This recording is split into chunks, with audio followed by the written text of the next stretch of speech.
Lobby opens its doors in Bend. The news starts right now. Now, from Central Oregon's news leader, this is News Channel 21 First at 10 on Fox.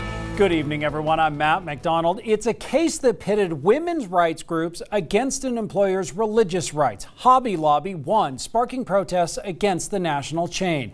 Emily Kirk checked out the opening of the store in Bend tonight. Matt, the Bend Hobby Lobby isn't officially opening until Monday morning, but that didn't stop curious shoppers from checking out the store during its soft opening. You might recognize the name from last summer. The Oklahoma-based company came under fire for saying some forms of birth control conflict with the owner's religious beliefs, and therefore the company wouldn't cover it under its insurance plan for employees. We checked in with the store manager to see how the store is being received so far in Bend. We've had a lot of good feedback, a lot of people excited, and a lot of people are like, oh my gosh, you have so much stuff. We haven't seen anything like this before. And so everybody's just been kind of taking it all in and just really enjoying themselves. While the soft opening served as a way of making sure the employees were up to speed, customers were able to browse and buy as well.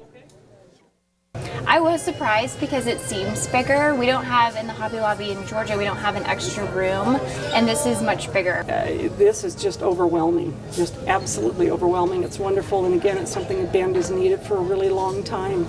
I was surprised. I didn't realize that it would be all the beautiful home decorating and furniture, that kind of thing here. I expected it to be more crafts, so it's really nice. There are still many people who oppose Hobby Lobby. A protest was scheduled for this evening outside the storefront, though it's unclear if one happened. The lease at the Bend River Mall location is for 10 years. Matt, again, the official grand opening of the store is Monday morning. Back to you. Emily, thanks. A shooter who sparked a standoff that lasted overnight in Oregon City has now turned himself in. SWAT teams surrounded the house last night after shots were fired. 31-year-old Christopher Porter, the alleged shooter, was thought to be hiding inside. Neighbor Melissa LaChance says she heard what sounded like rocks on her window, but soon realized they were gunshots. Yeah, I thought that maybe something like a rock hit our window or something. It was like a pop. And I sat up and I looked around, and then another two went off, and my husband sat up and I looked at him and I go, "Is that what I think it is?" And he goes, "Yep, get the kids." And so he ran up and grabbed our kids and started hearing some screaming, "Oh God, help," and somebody help, and then another shot went off and more screaming, and then the police were there right after. Yeah, it was pretty intense. Early this morning, SWAT teams fired several rounds of tear gas into the home. When they finally went in, Porter was gone. He turned himself in several hours later at the Oregon City Police Station. He's facing charges of menacing and unlawful use of a weapon. It happened again in Bend. A camera hidden in a bathroom catching pictures of women. This time it was actually an iPhone hidden in a soap dispenser in a women's restroom on COCC's campus. One and more shows us. You think you're getting soap, when in reality, you get your picture taken. An iPhone hidden in a soap dispenser at a ladies' restroom at COCC's campus. And this is the view from a soap dispenser camera. You can clearly see people's faces. You can also clearly see them walk in and out of the bathroom stalls. Female students reported the hidden phone at the ladies' restroom at Modoc to campus security on Friday. COCC then alerted Bend PD, which is investigating the case. Because it is an open investigation, neither COCC nor Bend PD were able to comment on the case. They did confirm the incident and said they're taking it very seriously. In Bend, Wanda Moore, News Channel 21. This latest peeper case comes on the heels of Richard Ibsen's conviction in Deschutes County last September. The Tualatin man took a plea deal to charges that he hid a recording device inside a power adapter in a Sherwood Starbucks bathroom and in his rental home in Northwest Crossing here in Bend. Ibsen was sentenced to a year in jail and 5 years probation. From $1 million down to $250,000, a Gresham pastor accused of sexually abusing 2 young kids gets a cheaper get-out-of-jail card.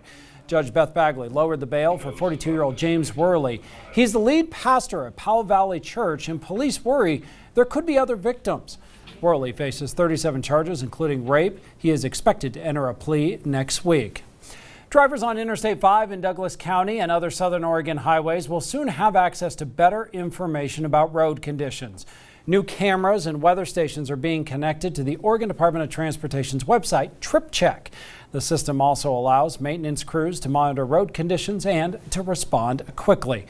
Those new road cams won't be showing any ice anytime soon. Meteorologist Travis Knudsen is tracking our warm-up. Travis?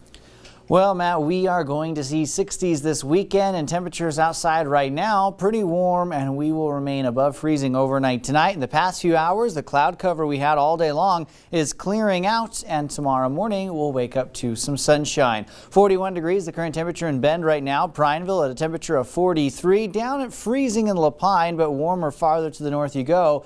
Tomorrow, a very warm and above average day, but tonight above average as well. Mostly in the 30s for Central Oregon. Clouds will continue to decrease overnight tonight, and it's a southerly wind that we pick up today and tomorrow that warms us up, plus some sunshine. And it does look like Central Oregon will break a record or two coming up this weekend. I'll tell you what day stands the best chance in just a bit. Matt, back to you. Travis, thanks. Get quick updates on weather conditions around Central Oregon. Just head to our website, ktvz.com, or download our mobile app for instant updates.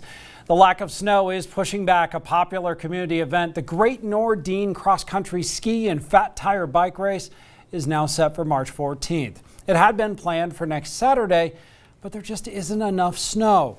The race starts at the main lodge at Mount Bachelor, ending at Winoga Snow Park. There is a 30K and 18K division. Cross country, if it's not your style, we'll do the fat bike division. That also starts from the Sunrise Lodge and follows the same course.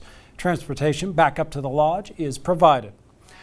All right, let's set this one up for you. It's a Friday night with a storm threatening transportation in the eastern half of the country. You're running down the concourse to catch the last flight home. Quick! Can you describe the carpet in the terminal? The truth is, it tends to be unmemorable unless your home airport is in Portland, Oregon. Harry Smith explains. There is trouble afoot at Portland's airport. After decades of service to millions of travelers, a runway's worth of its quirky aquamarine carpet is about to be retired. Portlanders do not approve.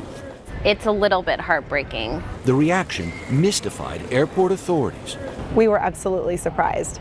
Baffled at first, a little bit baffled, and then intrigued. Turns out the carpet has a cult following.